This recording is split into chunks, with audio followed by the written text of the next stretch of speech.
You're watching The Experience, Comic Culture and Sales. Streaming live daily to Facebook, YouTube, Twitch, and Twitter. 2, 1.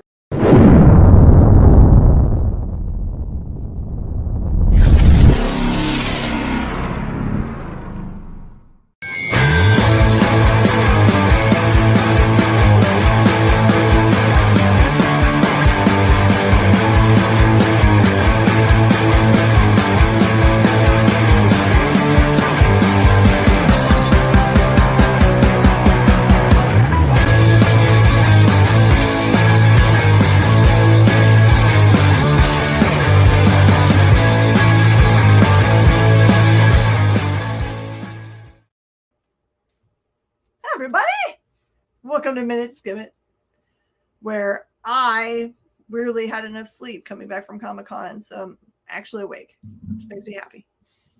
I did not have enough sleep because I had to wake up very early to watch the U.S. Women's Rugby Sevens team in the semifinals against New Zealand. I didn't know you were a rugby folk. I'm not, but I really like one player on the rugby team, so I got up to watch it. It's the Olympics, man. If you're not sleeping during the night and sleeping during the day so you can watch the Olympics in real time, what are you even doing? I just want to say mad props to Simone Biles and the rest of the awesome gymnastics team. Just won gold. Simone is local, so she's our people. And shout out to Ilona Maher and the Women's Rugby Sevens team for winning the first ever medal in U.S. women's rugby history. So, there you go. Let's talk about comics because nobody wants to hear me talk about I see rugby. the John's on and Barlord and Triple B. Was Triple B up there? Yeah, Triple B was up there. John was texting me like videos of himself. I'm going, dude, I can't watch this right now. I'm on the air.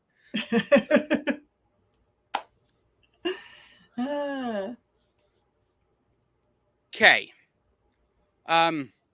I'm just going to be completely honest. 0 out of 10. And here's why. I thought this is a reimagining. Is this not? That's why. Okay. There is this thing that's gone around the internet, you know, where the brown coats are the space confederacy and all this other kind of stuff that have kind of dragged the name of the original Firefly story through the mud, mostly based on the current feeling about Joss Whedon. And I think that's garbage.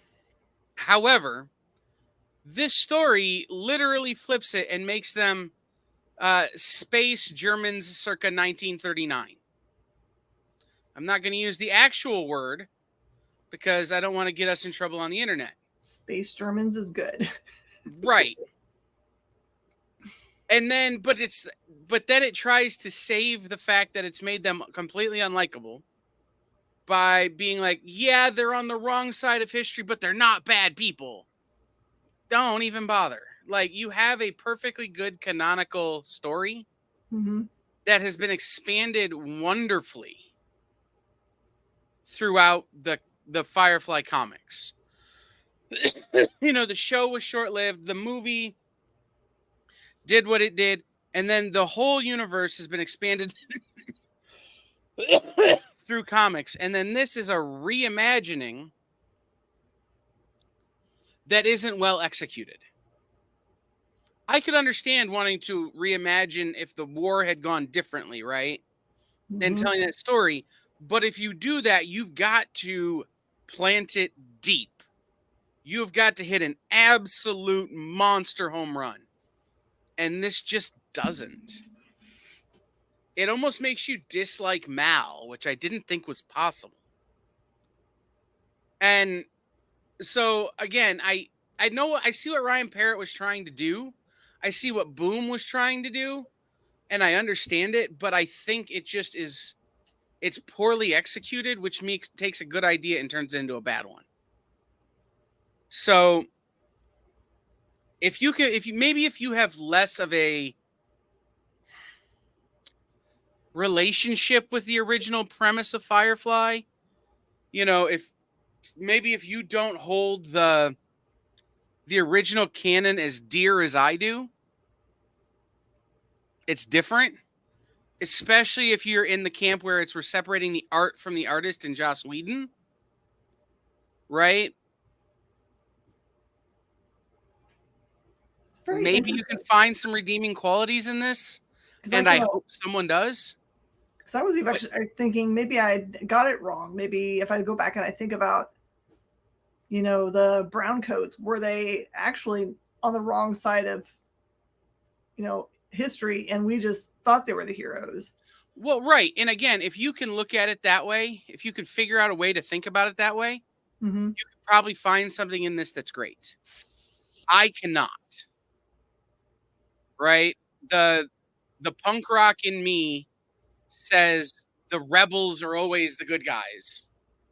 And to have the people we associate with the rebels become the man, even if they're like loose with their manness, you know what I mean? Even if they're occasionally letting a bad guy go rather than killing him because he doesn't really deserve to die. It doesn't really work for me. And I think that's the problem here. I think it has the potential to be great for some people, but it ain't for me. Really, if you think about it, like the difference between the two kind of character sets is that one of the sets is the one we know and love, which is like they'll break all the rules, but it's all about family, right? And the other is we'll break all the rules, but it's because we believe in we're idealistic. Right. To me, this is like for me, all of a sudden, this is if Luke, Leia, and Obi-Wan were Darth Vader, Darth Maul, and, Emperor Palpatine. Like, and you didn't change the characters, you just changed their alignment. No, it doesn't work that way. Yeah. So, interesting. Again, if you're a Firefly nut and you really want to try it and tell me I'm wrong. But I couldn't see it. Ultimate Spider-Man. We're at 7 now, and this is also a week in which you could probably get second prints of number 6. I know they do release, so maybe your local comic shop has them. It's getting harder and harder to find back issues on the shelf, no matter what print they have, at least for us. So, and this is going to be long running, so don't let it go too long if you're still thinking about jumping into the series. This is kind of an interesting thing. So, in the last issue, I think Peter and not Norman, his son, Harry, have used money, borrowed money, taken money, I'm not sure, and bought Oscorp. And so, the character who's usually Doc Ock is just a regular scientist there and doesn't have any powers or any of those things, but is trying to help them figure out their suits, which I guess are all Stark tech, but they work differently. Like Pete's suit is first gen and it works more like kind of like nanites. And then Harry's suit is quite different. So we find out really cool stuff in this issue about how they work and that they haven't been being used to their full potential. And so that gets changed. That feels interesting. There's a big twist at the end. And then you see also, Robert Robertson actually owns the Daily Planet. And remember, J. Jonah Jameson and Ben Parker have formed their own kind of like fringe newspaper. And now you figure out in this one that there is something more than them being just at odds with each other. And that's really cool. So there's two kind of like layered stories going on in this issue. And I'm loving so much that they're continuing to not go over old material or old ideas. It feels so fresh and so cool. I just am so happy about everything in the Ultimate Universe. Okay. So I didn't read number 1 of this because we didn't get the PDFs then. But I was confused as why Ninjak was fighting the box I put on my dumb TV to make it a smart TV. There you go. This was dope.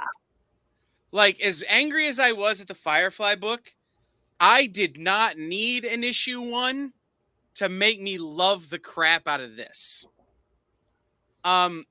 Roku is incredible. Like, it's a character I don't know from the Valiant universe all that well. I know that they existed, and I may have read some stories prior to this with them in it, but I don't have a strong memory, right? Whereas Ninjak, I know a lot about. And so, the answer, John, is Roku. But unless you want to play Xbox games, then it's Fire TV. Anyway, the thing about this was Ninjak and Roku, before they were Ninjak and Roku, were smushing. You know, they were partners and they like to rub their bits together, which was an interesting dynamic. And then, like, bad stuff happened to both of them, and they became Ninjak and Roku. And now they're on a quest to save a little girl who has been, unfortunately, turned into something like Roku. But Roku's still angry at Ninjak, and Ninjak's still angry at Roku for some stuff that went down when they used to smash their bits together.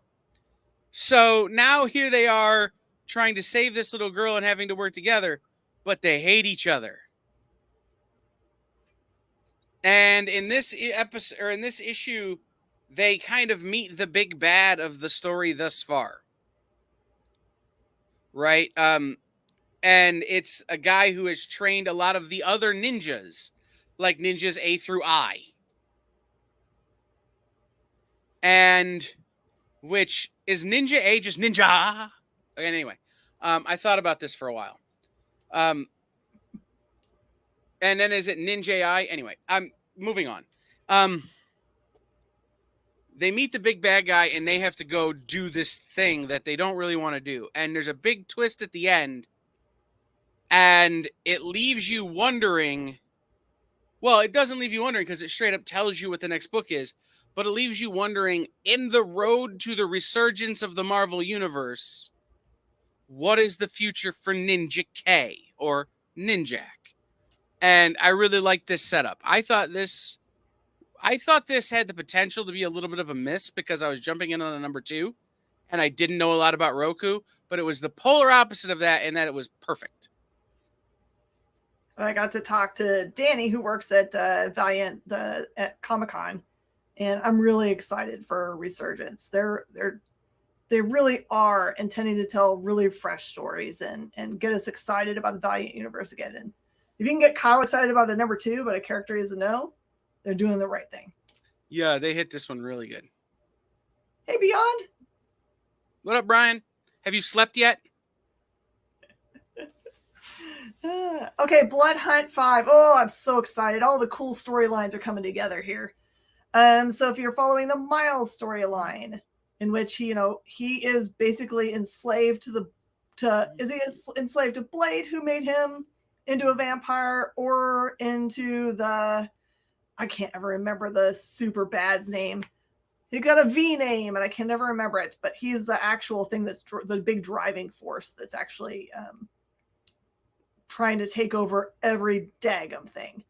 And it brings together your storyline, which has had the Strange Academy guys trying to get together the Darkhold and the Sorcerer Supreme and a bunch of other bits to be able to do the most amazing magic trick ever and wipe out all of this darkness that's been blocking out the sun, which means that the bad guy has extra power, etc. And also, you get to still see your other duo of why is Blade's daughter so important, and who's running around with Dracula. So all of those things come together and make giant magic. By the way, this will teach you this issue. If you're a Doom lover, like you were excited about the news this weekend, this will make you extra happy because although it has nothing to do with our friend that is going to play the part, it is everything to do with why Doom should not really be trusted with anything he says. So this is a great finish. There's actually more books that happen after this in the Blood Hunt. There's still more on the list, but this is a good grand finale for the main storyline. It does answer all of those things. There will be blood, as they say. Are you suggesting that the Comic-Con announcement was a red herring? No. Okay, because I'm starting that rumor. Why would you start that rumor? Because it's funny. It's funny, okay. Okay, so I didn't read Turtles Black, White, and Green yet, even though it's sitting on my pile of books to be read out here.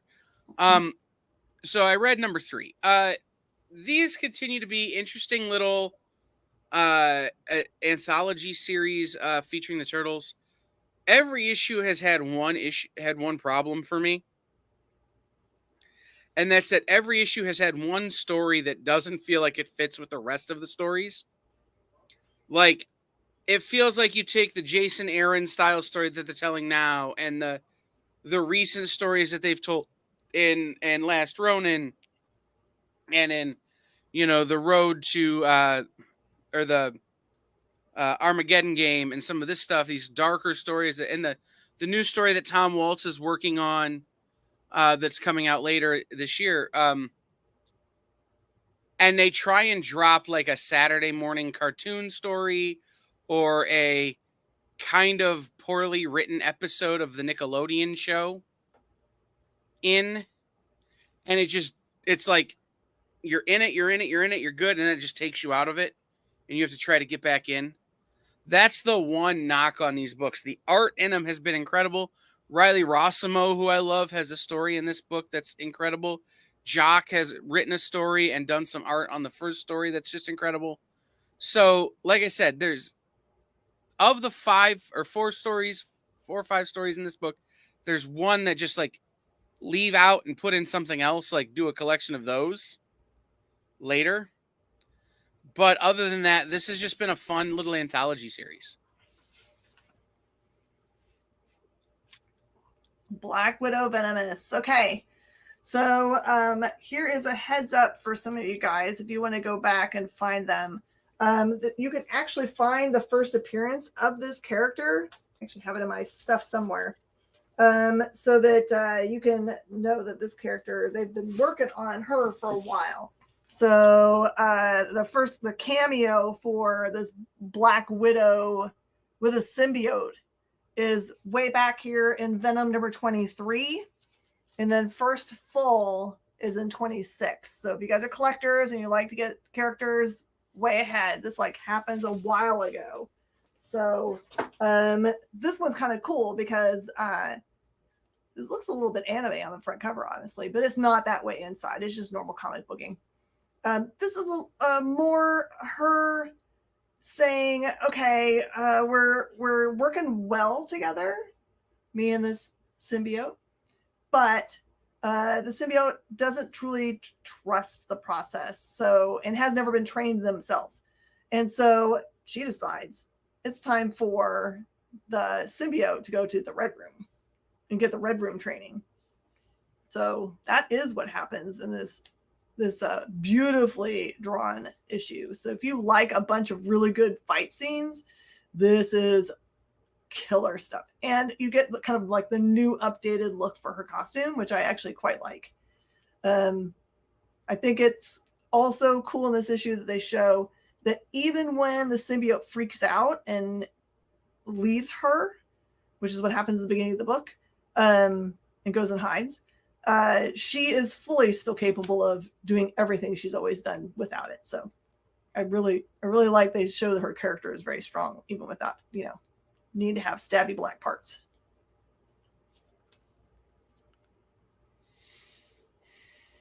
This continues to not be for me. I get why a lot of people love it. I really do. I get why people are digging the new Gargoyles stuff. It is such a great nostalgia grab for children of a certain age. This series, Gargoyles Quest, really does feel more like the original Gargoyles stories to me. The Gargoyles series. I don't know why I can't say gargoyles all of a sudden, but nostalgia doesn't win you points with me, especially in a week where we've had the movie come out that we've had come out, and everything else seems to be a big nostalgia grab. This doesn't win you points. So this is definitely not for me. It's just continuing that same story they've been telling, with the kind of different groups of gargoyles, where they're kind of a little more segmented than we're used to. But again, if you like it, this is totally up your alley and you're going to love this issue. If you're looking for something to make you love gargoyles again, this isn't it. By the way, just for you guys that are collectors of art, this is Clayton Crane cover. Don't miss that. Saga, yay! I don't remember what was going on before this issue because we've been on a break. But, I try so hard to be mad at this team that's been doing Saga and making us wait in between them. And then I'm just like, I read the next issue and I'm like, you're fine. Just do it at whatever pace you're going to do it. We'll wait. This one focuses in on our daughter character, which I don't know why my brain just cannot remember her name right now. It's such an easy name too. I hate that. And her mom, who joined the circus. Why not? Because, they've had that kind of life. But the daughter is the one that's kind of more active. The mom's supposed to be kind of like in an organizational role, which is hilarious to me.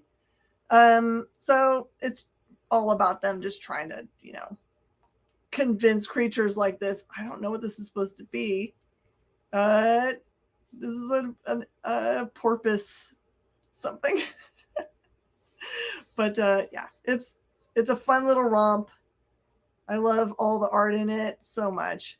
And, there's a little bit of trouble where the daughter's really supposed to be hiding the fact that she's got all of these, like she's got both the parts from both mom and dad. And they're still working through, still this far in the loss of dad. So enjoy a Frolfin. I like that one. Frolfin is good. We'll take it.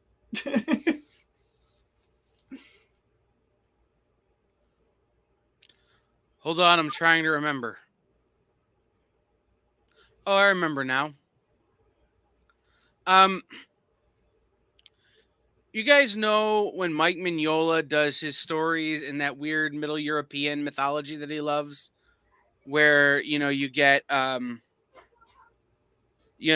of the other Hellboy adjacent characters from, the Kolchak and some of those characters. This is that.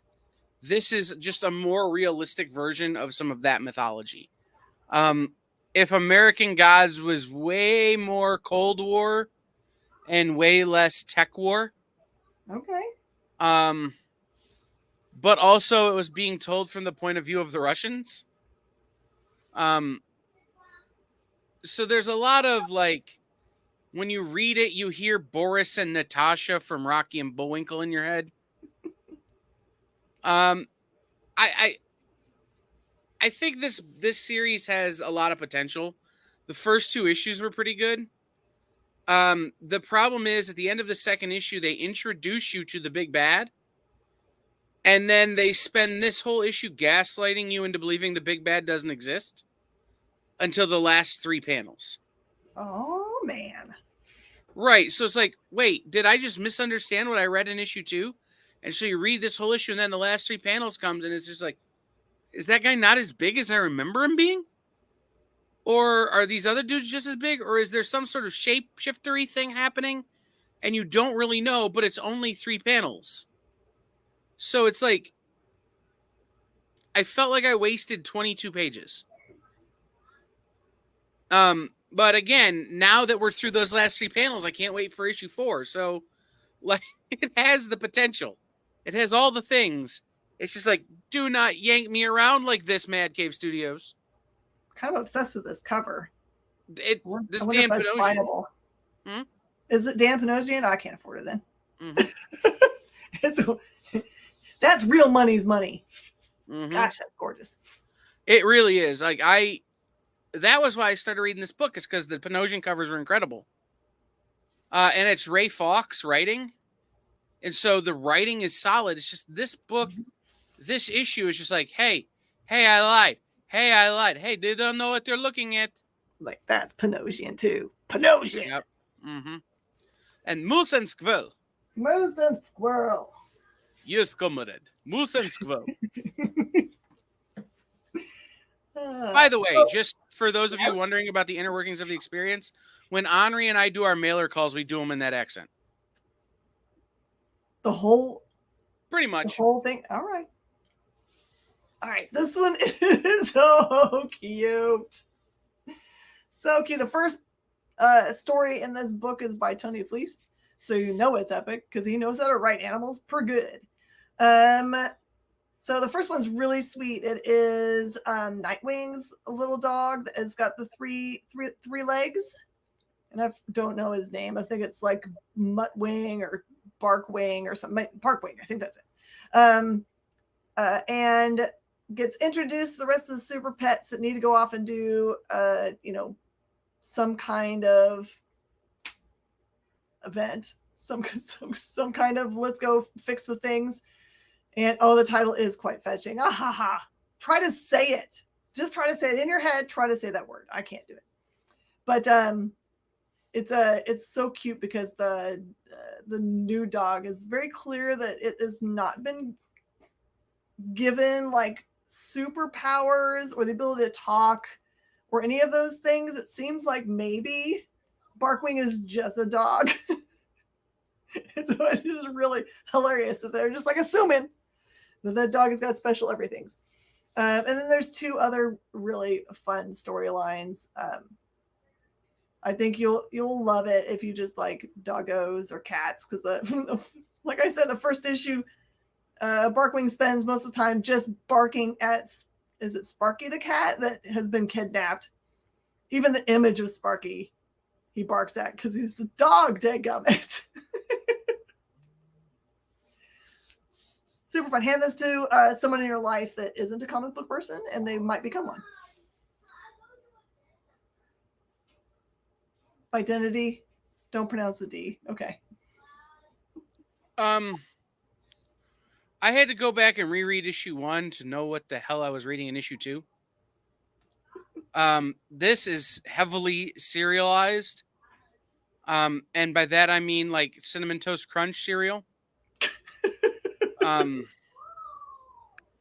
Because while it's supposed to be serialized in the other way, it doesn't quite work. Mm-mm. This is a comic book space soap opera. Oh. And I'm just waiting for them to push someone into a space volcano only to have them come back 3 issues later and say, I'm volcano proof. Would this work better as a radio drama? It would work better if it was starred in by Joey Tribbiani. Oh, okay. You know, the one character I expect to fall down an elevator shaft and get brain damage that only he can repair.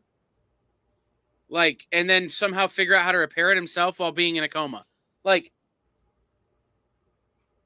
it has all of the old levels of, like, pre-code, pre-war romance stuff. Okay. And crazy atomic age sort of soap opera storytelling, right? Do you love me, Superman? No. Okay, a little.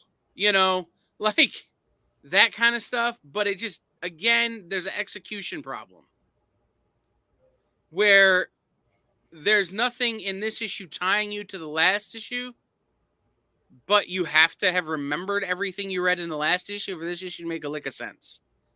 So while this could be fun, I think this is a wait for the trade situation rather than a try to read them individually once every 8 weeks kind of situation. But beyond that, it's an interesting take. You don't see books like that these days. So. Oh, heck yeah. This is ramping up even more. All right, Absolute Power. Oh, can't say enough positive things about this, despite the fact that I have not, as you guys know, been a traditional DC reader. This one focuses in on the one Amazo that has been going around and kind of like sucking up the power from a bunch of our heroes. In this one, he specifically is going after the Golden Age Green Lantern there. And when he does, something happens. He like freezes. You can kind of see his internal dialogue, which is really interesting in this one, because it essentially lets you know that like he can turn, it looks like he can turn his power so that it is aligned with specific things. So in this case, when you read it, you'll understand that part. It sounds like it doesn't make any sense, but I promise you, when you read it, you'll totally get what is going on. And even more clear that Amanda Waller has a very specific agenda. I mean, other than just like taking the power from every super so that she has all the superpower, or that nobody has power. And so that makes her even more formidable. This is a first time I've seen the internal dialogue of a character that says starting to think through, should I do the yes, no to what Amanda Waller is asking me to do. Now this makes me even more kind of afraid because I know Amanda Waller's got a very specific agenda and we know what that is. But if this Amazo, who now is getting all of the powers of all of our heroes, then makes the decision to not follow that agenda any longer, then what happens? That makes me really worry about what's going to happen next. But this is an important one. Task Force 7 has been great all the way through, but this one feels pretty pivotal.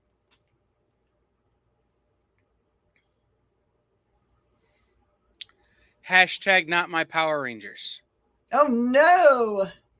However, it's literally everyone else's Power Rangers. I love the concept, even if it doesn't hit me directly. You have the bad guys and the villains that I love from the original Power Rangers series, and none of the original Power Rangers there to battle them, but you have many, many of the other subsequent Power Rangers. So you have some Dino Rangers, you have some of the Speed Force Power Rangers, or whatever they called them, the Hyper whatever, you know, some of the later ones, some of the direct-to-DVD Power Rangers stories are represented here. And so I love the concept. I love the idea. it just misses the old guy in me. It also feels in a way like it's Multiverse of Shattered Grid. Like if the TVA were going to Shattered Grid the Power Rangers, this is what they would do. And again, it's a really interesting concept, but I just was like, where's Tommy? You know, where is Amy Jo Johnson? She's not here. And that to me is a little frustrating as a Power Rangers guy. I want my Power Rangers, not all the others. That said, if you're 5 years younger than me, you're going to absolutely flip out for this book because it's going to hit you right in the childhood. And again, while I said earlier, nostalgia doesn't win you points with me today. I definitely see how other people could be like, I wanted this to happen since I was 7.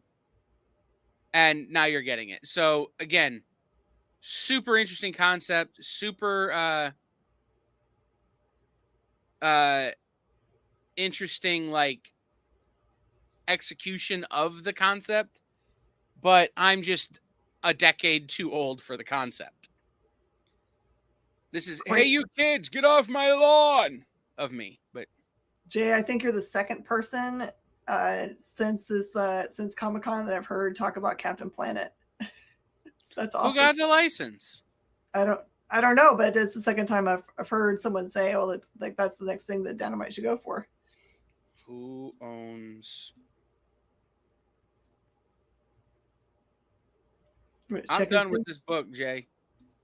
I'm researching Captain Planet licenses.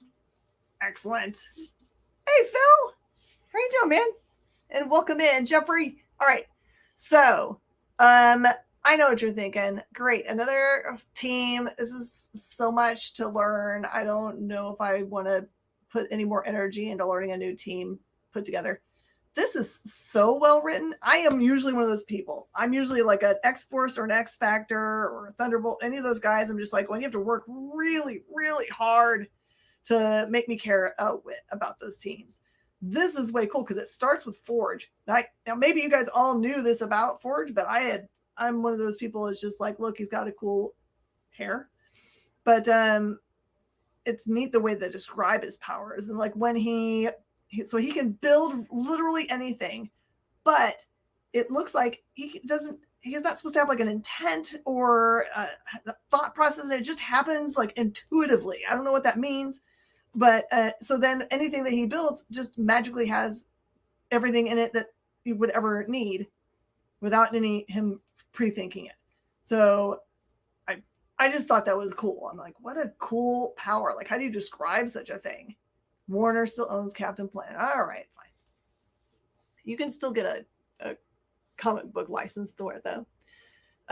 So this puts together a team, and you will love the team, especially when, like it says literally in the book, we're not adding Deadpool. Anybody but Deadpool, not Deadpool. And you guys will be really, you'll love the way that clearly Deadpool's in this book. But wait till you see how Deadpool arrives. And how he interacts with what their plans are here. It's so good. You guys are gonna dig this. Just try it one time.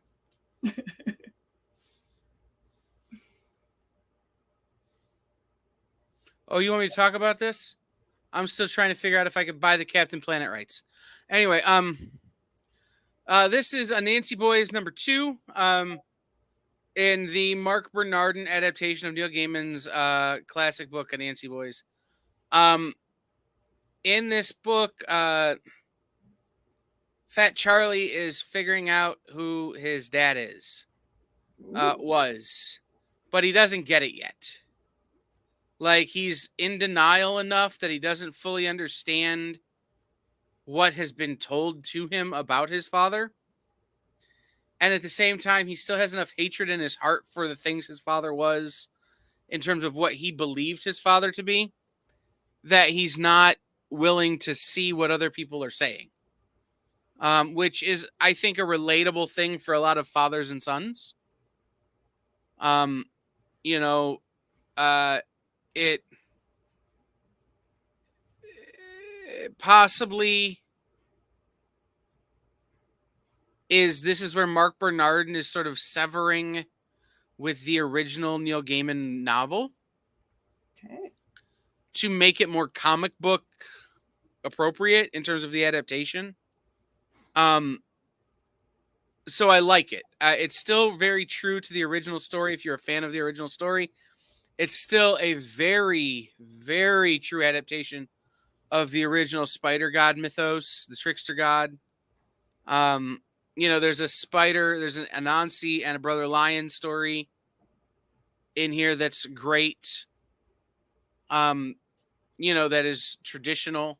So it has all the things, but I think Mark Bernardin is just taking a little bit of a creative hand here and stretching some of the ties that Neil Gaiman originally put in, just to make it make it more, again, comic book centric. So really fun story, really fine story so far, really good adaptation. I'm interested to see how long it takes for them to get to the point where Charlie realizes who his dad was. Like, and actually accepts it. Mm-hmm. And Jay, just for time reference, we're so far beyond where Orlando Jones was in terms of the Mr. Nancy story in American Gods that we're talking a whole lifetime from there. Oh wow! So, really fun story so far. I was so excited. Go back because it's Miss Jen's turn. My God, Jay, are you drunk? Tell me about this book. You were still talking about it, so he put you. I want to talk about this book. All right, so this is the beginning of a series of Marvel proper and Disney proper getting to play in the same sandbox, which is really fun. So I'm assuming that history will look back on this book as a bunch of first appearances. So if you're into such a thing, then this series might be the way you want to get into it. In this book, you have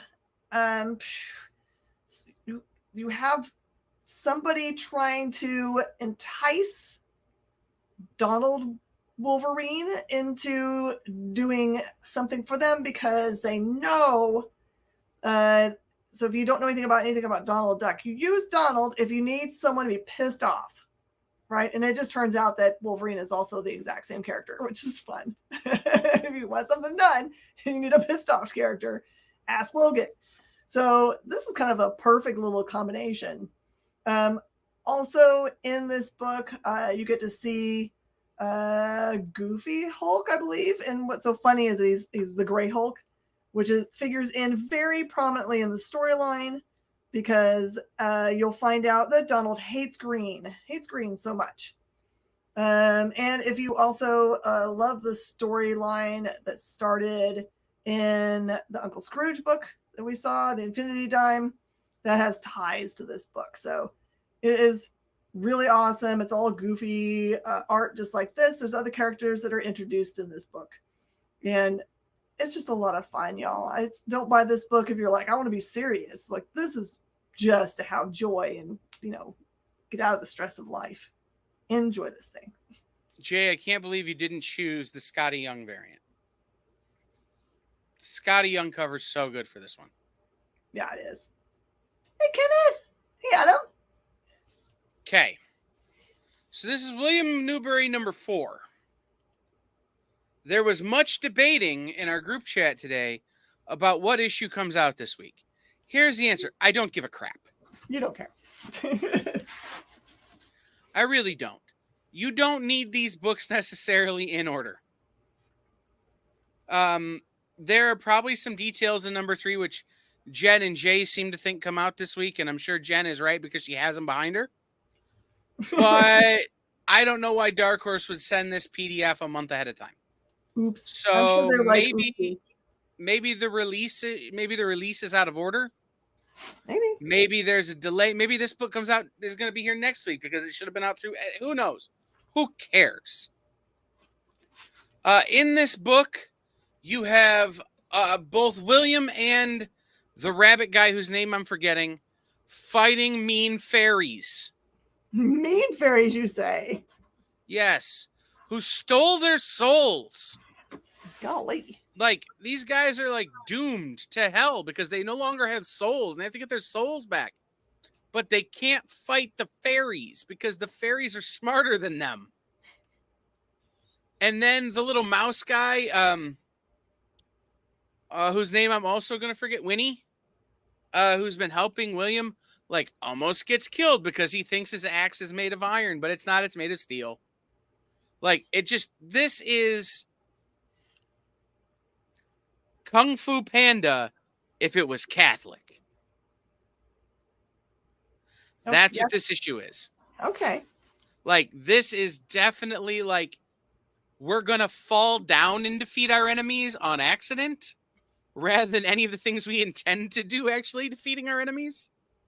And it's super fun and it's very funny. And Michael Avon Oeming's watercolors in it are outstanding. I will say this, there's a little bit of a heavy-handed, like, sort of almost anti-Catholic, anti-baptism storyline here that makes sense, especially if it's coming from fairies, right? Because they're, like, not all about that life, because they have their own religion, and who are you you can't baptize children into your own religion against their parents' wishes. Like, I get that. So, there's some of that going on. So if you're one of the people who's been particularly triggered in the last week by stuff, maybe skip this one for a week or two. But this is just super fun. I gotta show you the issue 3 cover because it has this like cool, like, I don't know if that's supposed to be an angel. It's got 4 wings. I think that's a duck. It's kind of cool, Based right? on this story, that would be a duck. The duck might also be an angel, but it would be a duck that also has angel powers. Because everything in this is an animal doing people thing. Like, the fairies are totally chipmunks or squirrels. Mm-hmm. The only thing that aren't are demons are actually skeletons of dead animals, but everything else is just a regular old animal. Oh, this one was so cool. All right. I haven't read any of the Blade Runner stuff since the very first issue that they came out with, Titan. It wasn't for lack of liking it, it's just for a lack of time, really. This one is really cool. So this one has 2, I don't even know if they're supposed to be hunting, what are they called? The not real people. Thank you, replicants. I don't know if they're supposed to be hunting replicants or not, but the opening sequence here has them, the character there that's bigger at the top. It's weird because the way they have them drawn, they could be masculine or feminine, so I'm not 100% certain. And perhaps it doesn't matter for this era, although this is set in Tokyo in a year that is within our time, which is interesting. But they're out doing their job. It looks like they get actually like paid for doing their specific tasks. So they're not like agents or anything as far as I can tell.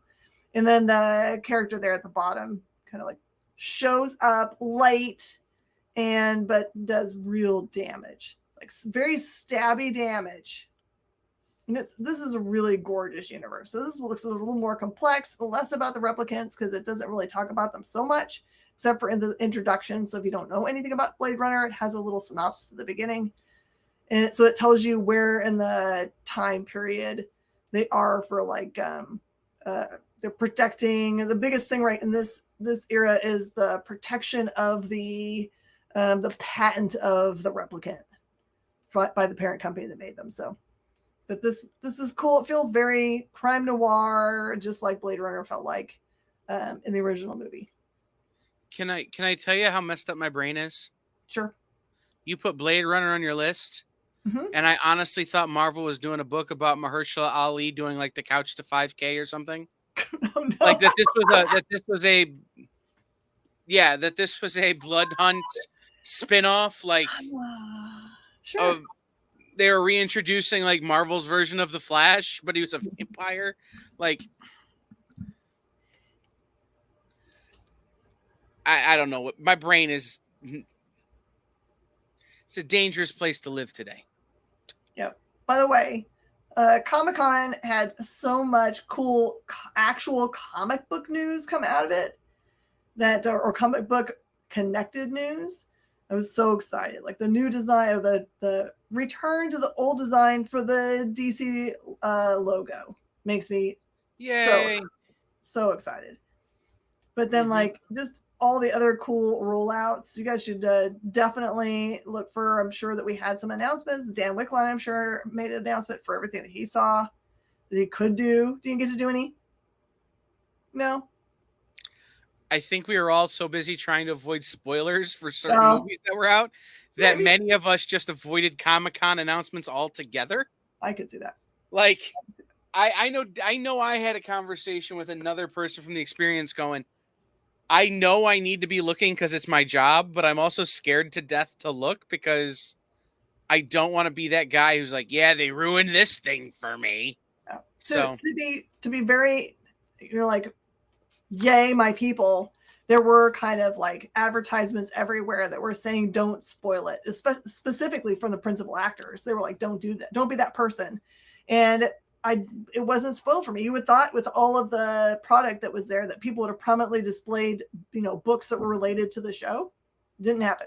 Well, I mean, and even with the DC announcements, I saw the logo thing, but I specifically ran away when they started talking about James Gunn talking about stuff he's doing. Mm-hmm. Like, I'm so in love with what's happening in our industry right now because I'm getting to experience it as it happens to everyone. Yeah. Mainly because I've been so focused on this little bubble that is the experience and keeping it moving the direction I need it to go, that whatever anybody else is doing is just sort of flowing around me. Mm-hmm. So I don't know that we did any announcements last week, but I do know this. I know Bronze and Big B did a big breakdown last night on Best Coast Comics. Excellent. Which you can watch on the rewatch on our channel. I know that Dan is doing a big breakdown of the big reveal from the Marvel panel. Good. On his show on Thursday. And I'm sure our friend Des, who was at Comic-Con and was on several panels with his first published work, he's part of an anthology that had panels at Comic-Con. And Beardy Rich will be talking about it on Geek Chat on Thursday. So we're going to cover it. We didn't cover it in real time just because we don't want to ruin anything for anybody. But if you watch those shows, it'll all get tackled. I'm really interested to see Dan's take on where he thinks that they're taking the Doom character. Like, are they just going to let Robert act through horribly scarred makeup, and that would be fine by me, or if they're gonna use the multiverse to. They're gonna do Infamous Iron Man. I hope so. I mean, that's great. Iron Man. But I wish I didn't know, because now when I go see that movie and that's not the story they tell, guess who's gonna be angry? It's gonna be me. So, like that, again, that's part of my, anyway, this is a thing for me and my therapist to talk about, not us on the air to talk about. So everybody, I do want to make an announcement. Tomorrow morning on the Experience YouTube channel and across our social media, we're going to have a review from somebody who's in the chat currently, whose name is not Jay. Ooh. I'm excited.